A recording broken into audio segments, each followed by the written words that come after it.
నమస్కారం. QK news కు స్వాగతం. ముందుగా వార్తల్లోని ముఖ్యాంశాలు. రెడ్డి సంఘాల డైరీలను ఆవిష్కరించిన వైఎస్ జగన్. తాడేపల్లిలో రెడ్డి సంఘాల సమాఖ్య డైరీ విడుదల. 40 రెడ్డి సంఘాల వివరాలతో నూతన డైరీ. సామాజిక అనుసంధానానికి డైరీ ఉపయోగపడుతుందన్న జగన్. ఫోన్ ట్యాపింగ్ కేసు తీవ్రత తెలుసుకోండన్న గౌడ్. టెలిగ్రాఫిక్ యాక్ట్ చదవాలన్న టీపీసీసీ చీఫ్. ప్రైవేట్ సంభాషణలు ట్యాప్ చేశారన్న ఆరోపణ రాజకీయ వేధింపులు కావని స్పష్టం. దమ్ముంటే విచారణ రికార్డులు బయటపెట్టాలన్న హరీష్. న్యాయస్థానాలను గౌరవిస్తారన్న హరీష్ రావు. దర్యాప్తు పేరుతో నాటకాలాడుతున్నారన్న విమర్శ. కేసీఆర్ పోరాటం నేర్పారన్న హరీష్ వ్యాఖ్య. ఏపీలో 1,00,000 కోట్ల పెట్టుబడులకు ముందుకొచ్చిన ఆర్ఎంజెడ్ డావోస్ లో మంత్రి లోకేష్ సమక్షంలో ప్రకటన. 1,00,000 ఉద్యోగాల కల్పనకు భారీ పెట్టుబడులు. రాష్ట్ర ఆర్థికాభివృద్ధికి మైలురాయిగా ఒప్పందం.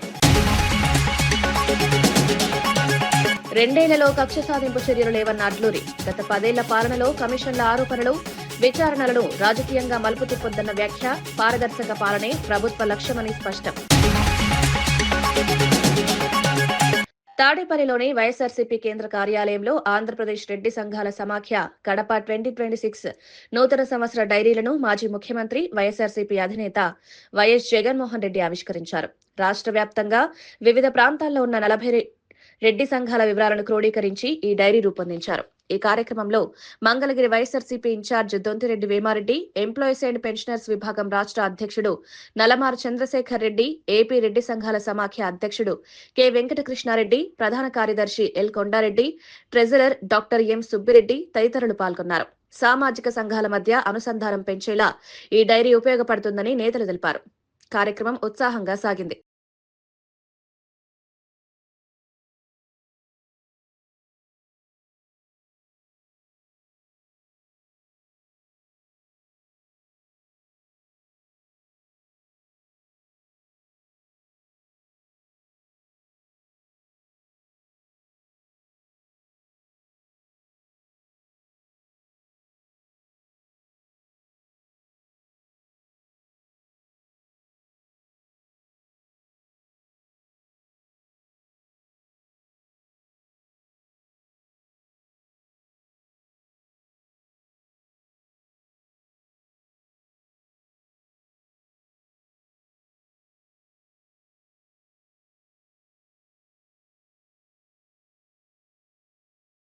ఫోన్ ట్యాపింగ్ కేసులో హరీష్ రావుకు పాత్ర ఉందని సిట్ నిర్ధారించిన నేపథ్యంలో నోటీసులు జారీ చేయడం జరిగిందని టీపీసీసీ జనరల్ సెక్రటరీ చనగారి దయాకర్ తెలిపారు.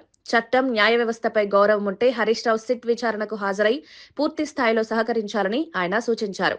విచారణను ప్రభావితం చేసేలా రాజకీయ వ్యాఖ్యలు చేయడం సరికాదన్నారు. సిట్ ఆధారాలతోనే ముందుకు వెళ్తోందన్నారు. విచారణ పారదర్శకంగా కొనసాగుతుందన్న నమ్మకం వ్యక్తం చేశారు. రాజకీయ లాభాల కోసం కేసులను మలుపు తిప్పే ప్రయత్నాలు ప్రజలకు అర్థమవుతున్నాయని వ్యాఖ్యానించారు.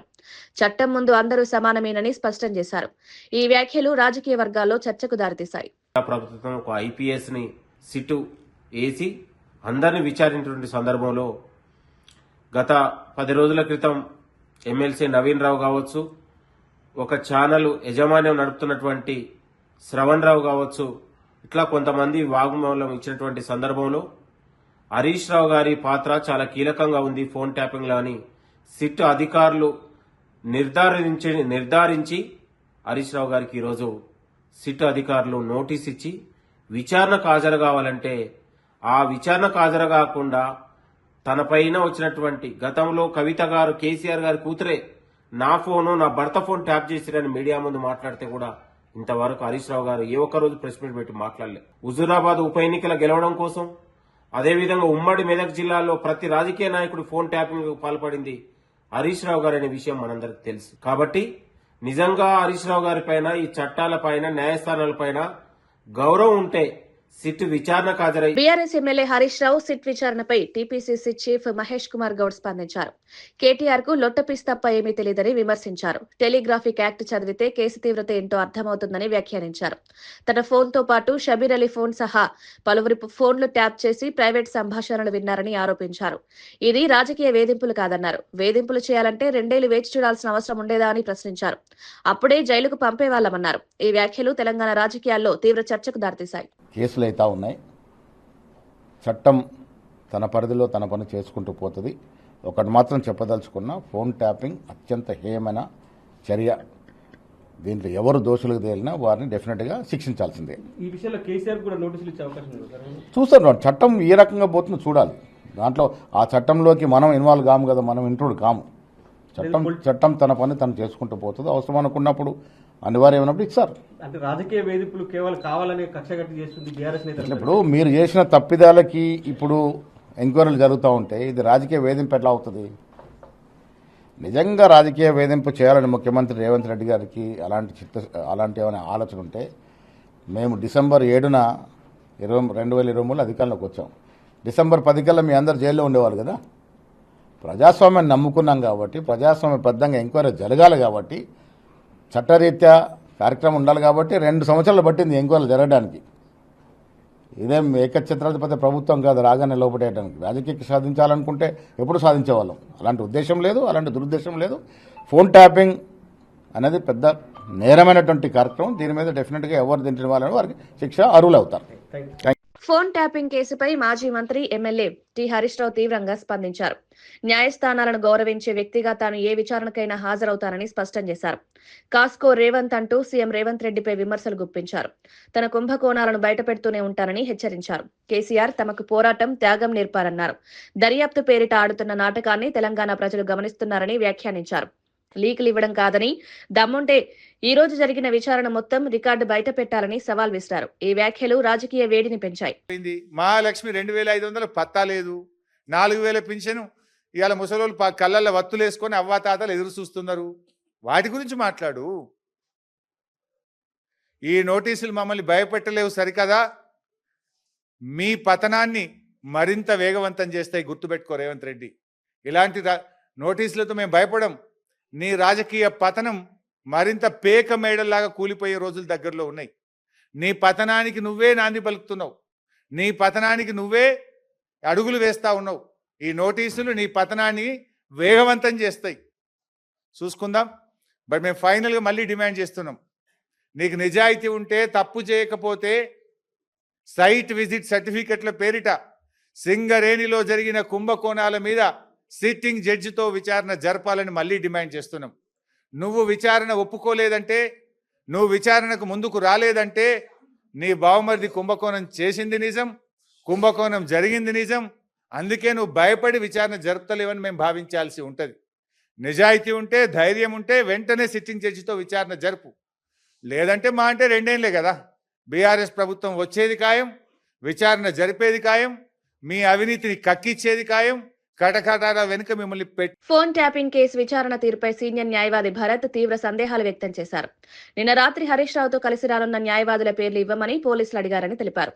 అప్పుడే 2 సీనియర్ న్యాయవాదుల పేర్లు ఇచ్చామని చెప్పారు. కానీ ఉదయం కారణం లేకుండా వారిని లోపలికి అనుమతించలేదని ఆరోపించారు. మొత్తం వ్యవహార శైలి అనుమానాస్పదంగా ఉందన్నారు. ఏది కూడా పద్ధతి ప్రకారం జరగడం లేదని వ్యాఖ్యానించారు. సాక్షిగా పిలిచిన వ్యక్తిని 6:30 గంటల పాటు ఏం ప్రశ్నలు అడుగుతారని ప్రశ్నించారు. ఈ పరిణామాలు అనేక అనుమానాలకు దారితీస్తున్నాయని అన్నారు. తర్వాత హైడ్రా విషయంలో అనేక విషయాలలో వారు కోర్ట్ ఫ్రంట్ లో తప్పనిసరిగా ఉంటుంది. హరీష్ రావు గారు ఏమన్నా ఇప్పుడు దాదాపు ఆయనకి 50 సంవత్సరాలు దాటున్నది. ఆయనకి డయాబెటిక్. ఆయన 6 గంటల సేపు ఏముంటుంది మాట్లాడే దానికోసము. అడ్వకేట్ ని అలో చేస్తే ఏం నష్టం వస్తుంది? ఇదివరకే సుప్రీంకోర్టు దాంట్లో డైరెక్షన్స్ ఇచ్చినది. ప్రభాకర్ రావు గారికి అడ్వకేట్ ని అలో చేస్తున్నారు. ఎందుకు చేయట్లేదు? అడ్వకేట్ ని అలో చేయకుండా 6 గంటల సేపు ఇప్పుడు పోలీస్ స్టేషన్ లో ఉంచడం మూలంగా హరీష్ రావు గారికి ఏమైనా హాని తలపెడుతున్నారా అనేది కూడా మాకు కొంత అనుమానంగా ఉన్నది. ఆయన మీద ప్రెషర్ పెడుతున్నారో తెలియదు. కాబట్టి ఇవన్నీ కూడా పద్ధతిగా జరగాల, పద్ధతిగా జరగట్లేదు. చట్టాన్ని గౌరవించే ఒక నోటీస్ ఇస్తే ఆ నోటీస్ పోలీసుల నుండి అలా హరీష్ రావు గారు వచ్చారు. వస్తే ఈ పద్ధతిలో 6 గంటల సేపు అతన్ని పోలీస్ స్టేషన్ లో పెట్టి ఏం చేస్తున్నారో తెలియదు. కాబట్టి మేము ఖచ్చితంగా ఒకటే డిమాండ్ చేస్తున్నాం ఏంటంటే, ఏదైనా పారదర్శకంగా ఉండాలి. అది విచారణ కానివ్వండి, ఏదైనా కానివ్వండి, ఇందులో పారదర్శకత కనిపించట్లేదు. ఇంతకుముందు ఛార్జ్ షీట్లు వేస్తున్నారు. ఇంతకుముందు ఇన్వెస్టిగేషన్ లో ఏ రకమైన లోపాలు ఉంటే ఇవాళ ఏ రకమైన ఆవశ్యకత ఉండి ఇవాళ సిట్ వేసిండ్రు అనేది ప్రభుత్వం చెప్పట్లేదు. ఇవాళ ఉట్టిగానే మేము సిట్ వేస్తామనండి. ఇష్టారాజ్యం కాదు కదా ఇది. ఈ రకంగా చేసేదానికి వీల్లేదనేది మా అభిప్రాయం. ఫోన్ ట్యాపింగ్ కేసులో హరీష్ రావుకు సిట్ జారీ చేసిన నోటీసులపై బీఆర్ఎస్ రాజకీయాలు చేయడం దురదృష్టకరమని టీపీసీసీ అధికార ప్రతినిధి చరణ్ కౌశిక్ యాదవ్ అన్నారు. స్పష్టమైన ఆధారాల ఆధారంగానే సిట్ నోటీసులు ఇచ్చిందని స్పష్టం చేశారు. విచారణ పూర్తిగా పారదర్శకంగా కొనసాగుతుందన్నారు. ఈ దశలో రాజకీయ ఆరోపణలు చేయడం సరికాదని హితవు పలికారు. చట్టం ముందు అందరూ సమానమేనన్న విషయాన్ని బీఆర్ఎస్ నేతలు గుర్తుంచుకోవాలని సూచించారు. విచారణకు పూర్తి స్థాయిలో సహకరించాల్సిన బాధ్యత ప్రతి ఒక్కరిపై ఉందన్నారు. ప్రజలను తప్పుదోవ పట్టించే వ్యాఖ్యలు మానుకోవాలని కోరారు. సిట్ తన పని తాను చేస్తుందని, నిజాలు బయటపడతాయని చెప్పారు. ఈ వ్యాఖ్యలు రాజకీయ వర్గాల్లో చర్చకు దారితీశాయి. చెప్పారు కదా, మా భర్త ఫోన్ ట్యాపింగ్ చేసిరు, దానిలో హరీష్ రావు గారు, సంతోష్ రావు గారు, శ్రవణ్ రావు గారు ఉన్నాయి. ఎవరైనా అల్లుని ఫోన్ ట్యాపింగ్ చేస్తే మాట్లాడరని చెప్పేసి తండ్రిని కూడా ప్రశ్నించే పరిస్థితి మనం చూసినాం. అంటే మీరు టెలిఫోన్ ట్యాపింగ్ పాల్పడ్డ విషయం చాలా స్పష్టంగా నిర్ధారణ అయింది. అదే కాకుండా తెలంగాణ రాష్ట్రంలో పెట్టుబడిదారుల ఫోన్ ట్యాపింగ్ కావచ్చు, రాజకీయ నాయకుల ఫోన్ ట్యాపింగ్ కావచ్చు, టీవీ ఛానల్ అధినేతల ఫోన్ ట్యాపింగ్ కావచ్చు, మీకు నచ్చని గిట్టని వ్యక్తుల ఫోన్ ట్యాపింగ్ కూడా చేసిన వాస్తవం. దానికి సమాధానం చెప్పలేకనే అదేవిధంగా అసెంబ్లీ బైకాట్ చేసి కేటీఆర్ గారు, హరీష్ రావు గారు వెళ్ళిపోయిన పరిస్థితి మనం చూసినాం. కాబట్టి ఫోన్ ట్యాపింగ్ పాల్పడ్డారు కాబట్టి హరీష్ రావు గారు ప్రతిసారి హైకోర్టుకు, సుప్రీంకోర్టు పోయే ప్రయత్నం వారు చేస్తా ఉన్నారు. అదే కాకుండా సిట్ నోటీస్ ఇస్తే దాన్ని కూడా రాజకీయం చేసే ప్రయత్నం BRS party, Bharatiya Janata party, అదే కాకుండా కేటీఆర్ గారు రాజకీయం చేసే ప్రయత్నం చేస్తా ఉన్నారు. భారతీయ జనతా పార్టీ హరీష్ రావు గారిని కావచ్చు, బీఆర్ఎస్ పార్టీ నాయకులకు నోటీస్ ఇచ్చినప్పుడు అదే కాకుండా ఈడీ కావచ్చు, అదే కాకుండా సిబిఐ కావచ్చు, కేసులు నమోదు చేయకుండా వాళ్ళు రక్షించే ప్రయత్నం భారతీయ జనతా పార్టీ కూడా చేస్తా ఉంది. కాబట్టి తెలంగాణ సమాజం అంతా కూడా గమనిస్తూ ఉండాలని. ఓటు వేయలేదని సంక్షేమ పథకాలు కట్ చేస్తామంటూ ఓ గ్రామంలో మంత్రి బెదిరింపులకు పాల్పడ్డారని ఆరోపణలు వెలువెత్తాయి. మీకు ఓటు వేసిన వారికే మీరు మంత్రి కాదా అంటూ ప్రజలు ప్రశ్నిస్తున్నారు. సంక్షేమ పథకాలు ప్రభుత్వం ప్రజలందరికీ అందించాల్సిన హక్కు అని, వాటిని ఓటుతో ముడిపెట్టడం ప్రజాస్వామ్యానికి విరుద్ధమని విమర్శలు వినిపిస్తున్నాయి. ఒక ఊర్లో తనకు ఓటు వేయలేదని పథకాలు నిలిపిస్తామంటూ హెచ్చరించడం దారుణమని విపక్షాలు మండిపడుతున్నాయి.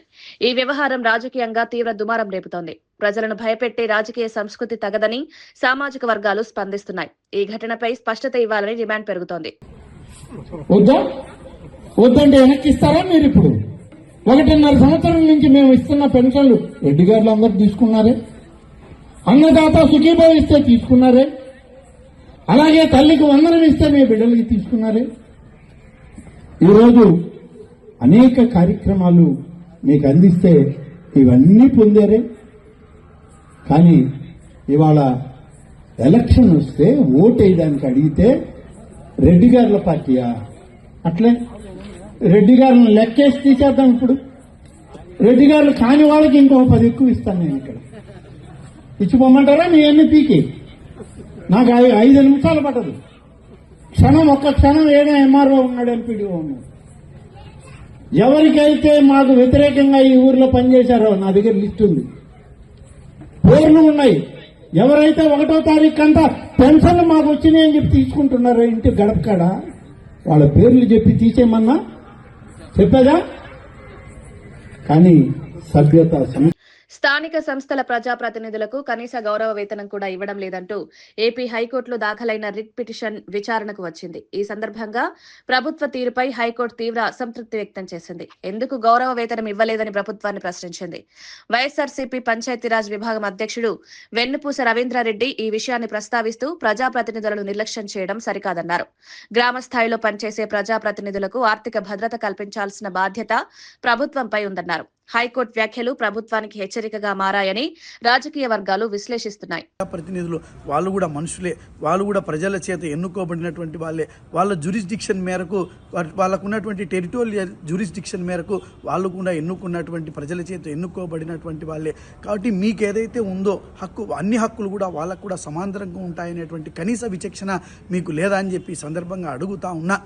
కాబట్టి మామూలుగా గతంలో మనం చూసినట్లయితే ఎక్కడైనా హైకోర్టులు ఇక ప్రభుత్వాల్ని మొట్టికాయలు వేసి చివాట్లు పెడితే వాళ్ళు దాన్ని బాధ్యతగా తీసుకొని ఆ పదవులకు రాజీనామాలు చేసినటువంటి చరిత్ర కూడా మనం గతంలో చూసాం. అయితే ఈ ప్రభుత్వం దున్నపోతు లాంటి ప్రభుత్వం కాబట్టి ఈ మంత్రులు కావచ్చు, ఈ ముఖ్యమంత్రి కావచ్చు, ఈ రాష్ట్ర హైకోర్టు ఎన్ని మొట్టికాయలు వేసినప్పటికీ కూడా కనీస చలనం లేనటువంటి ప్రభుత్వం, దుర్మార్గమైనటువంటి ప్రభుత్వం ఈ ప్రభుత్వం అని చెప్పేసి ఈ సందర్భంగా నేను తెలియజేస్తా ఉన్నా. తక్షణమే మీరు ఏదైతే హామీ, మీ మేనిఫెస్టోలో ఏదైతే హామీ ఇచ్చారో, మేము అధికారంలోకి వచ్చినటువంటి వెంటనే స్థానిక సంస్థల ప్రజాప్రతినిధులకు పెద్ద ఎత్తున జీతాలని పెంచుతామని చెప్పారు. పెంచుతామని ఏదైతే మీరు మేనిఫెస్టోలో పెట్టారో ఖచ్చితంగా ఆ మేనిఫెస్టోను అమలు పరచండి. వాళ్లకు మీరు ఇచ్చేటువంటి గౌరవ వేతనాలు మీ మేనిఫెస్టో ప్రకారం పెంచి తక్షణమే విడుదల చేయాలని చెప్పేసి ఈ సందర్భంగా మేము డిమాండ్ చేస్తున్నాం. చంద్రబాబు నాయుడు వైఖరి రోజు రోజుకు మితిమీరుతోందని మాజీ ఎమ్మెల్యే కొరముట్ల శ్రీనివాసులు తీవ్ర విమర్శలు చేశారు. ఏ వేదికపై చూసినా జగన్ను విమర్శించడమే పనిగా పెట్టుకున్నారన్నారు. కూటమి పాలనలో ల్యాండ్, లిక్కర్, డ్రగ్స్ మాఫియాలు పెట్టిరేగిపోతున్నాయని ఆరోపించారు. పాలనపై దృష్టి పెట్టకుండా వ్యక్తిగత విమర్శలతో కాలం గడుపుతున్నారని మండిపడ్డారు. ప్రజా సమస్యలు పక్కన పెట్టి రాజకీయ ద్వేషంతో పాలన సాగుతోందన్నారు. రాష్ట్రంలో శాంతి భద్రతలు క్షీణిస్తున్నాయని విమర్శించారు. ఈ వ్యాఖ్యలు ఏపీ రాజకీయాల్లో మరోసారి చర్చకు దారితీశాయి. కూటమి ప్రభుత్వంపై విమర్శలు మరింత పెరుగుతున్నాయి. ఏదైతే పేద సాదా కుటుంబాల నుంచి కానీ ఒక మంచి నాయకుడిని ఎన్నుకోవాలా, మంచి నాయకుడికి ఓటేయాలనే ఉద్దేశంతో వాళ్ళు ఓట్లేస్తే దాదాపు 1500 కుటుంబాలు మీరు బహిష్కరించి ఎవరిచ్చారు మీ హక్కు? భారత రాజ్యాంగము అంబేద్కర్ రాజ్యాంగం నడుస్తుందా, లేకపోతే రెడ్ బుక్ రాజ్యాంగం నడుస్తుందా? ఈరోజు ల్యాండ్ తీసుకోండి, కోట్ల రూపాయలు చెప్పిన ల్యాండ్ ఈరోజు లాలు కంపెనీ ఆ మాలుకు విజయవాడ, వైజాగ్లో వాడు పెట్టింది కవంత మహా అంటే 106 కోట్లు 56 కోట్లు పెట్టింటారు. 156 కోట్లు. మీరు దాదాపు 600 కోట్లు ఇచ్చిన భూమి కలిగిన విలువ కలిగిన భూమి ఇచ్చారు. వైజాగ్లో అయితే 26.2 ఎకరాస్కు 99 రూపాయలకు దాని కాస్ట్ 99 పైసలు, దాని కాస్ట్ దాదాపు 3000 కోట్లు. అంటే ఎవరు సొత్తు? ఇది ప్రజల సొత్తు, ఈ రాష్ట్రంలో ఉన్న ప్రజల సొత్తు. దాన్ని మీరు అడ్డగోలక ఆల్ ఫ్రీ అని ఇస్తే ఎట్లని? ప్రజాస్వామ్యం కూనే అయిపోతుంది, ప్రజాస్వామ్యం ప్రమాదంలో పడింది. ఇవన్నీ కూడా మీరు గ్రహించలేకున్నారు. మీకు కావాల్సిందంటే ఒకటే, మొత్తం టోటల్గా అపోజిషన్ పార్టీలను ఎవరిని లేకుండా ఉండడము, వాళ్ళు మాట్లాడుతూ గొంతు నెక్కడము, లాండ్ ఆర్డర్ మీ చేతిలో పెట్టుకొని విపరీతమైన పొలిటికల్ జోక్యం ఇన్వాల్వ్ చేసుకుంటూ వాళ్ళు ఎక్కడ పని చేయకుండా పోవడం అనేది కూడా ఇది న్యాయమా అనేది కూడా మేము ఒకసారి మేము. ఆంధ్రప్రదేశ్లో మరో భారీ పెట్టుబడికి RMZ సంస్థ ముందుకొచ్చింది. దావోస్లో మంత్రి నారా లోకేష్ సమక్షంలో RMZ సంస్థ 1,00,00,000 కోట్ల రూపాయల పెట్టుబడులు పెట్టనున్నట్లు ప్రకటించింది. RMZ చైర్మన్ మనోజ్ మెండాతో మంత్రి లోకేష్ జరిపిన చర్చలు ఫలప్రదంగా మారాయి. ఈ పెట్టుబడుల ద్వారా 1,00,000 ఉద్యోగాలు కల్పించే ప్రాజెక్టులు ఏర్పాటు చేయనున్నట్లు వెల్లడైంది. పరిశ్రమలు, మౌలిక వసతుల రంగాల్లో ఈ పెట్టుబడులు కీలకంగా మారనున్నాయి. రాష్ట్ర ఆర్థిక అభివృద్ధికి ఇది మైలురాయిగా ప్రభుత్వం అభివర్ణిస్తోంది. దావోస్ వేదికగా వచ్చిన ఈ ప్రకటనపై పరిశ్రమ వర్గాల్లో సానుకూల స్పందన వ్యక్తమవుతోంది.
అధికారంలోకి వచ్చిన 2 ఏళ్లలో ఎవరిపైనా కక్ష సాధింపు చర్యలు చేపట్టలేదని మంత్రి అడ్లూరి లక్ష్మణ్ స్పష్టం చేశారు. చట్టం తన పని తాను చేసుకుంటుందన్నారు.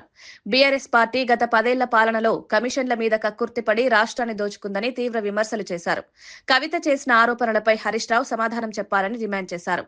విచారణలను రాజకీయంగా మలుపు తిప్పే ప్రయత్నాలు ప్రజలకు స్పష్టంగా కనిపిస్తున్నాయని వ్యాఖ్యానించారు. ప్రభుత్వానికి దాచాల్సిందేమీ లేదన్నారు. చట్టబద్ధంగా విచారణ జరిగితే నిజాలు బయటపడతాయని చెప్పారు. పాలనలో పారదర్శకతే తమ లక్ష్యమని తెలిపారు. ఈ వ్యాఖ్యలు తెలంగాణ రాజకీయాల్లో మరోసారి చర్చకు దారితీశాయి.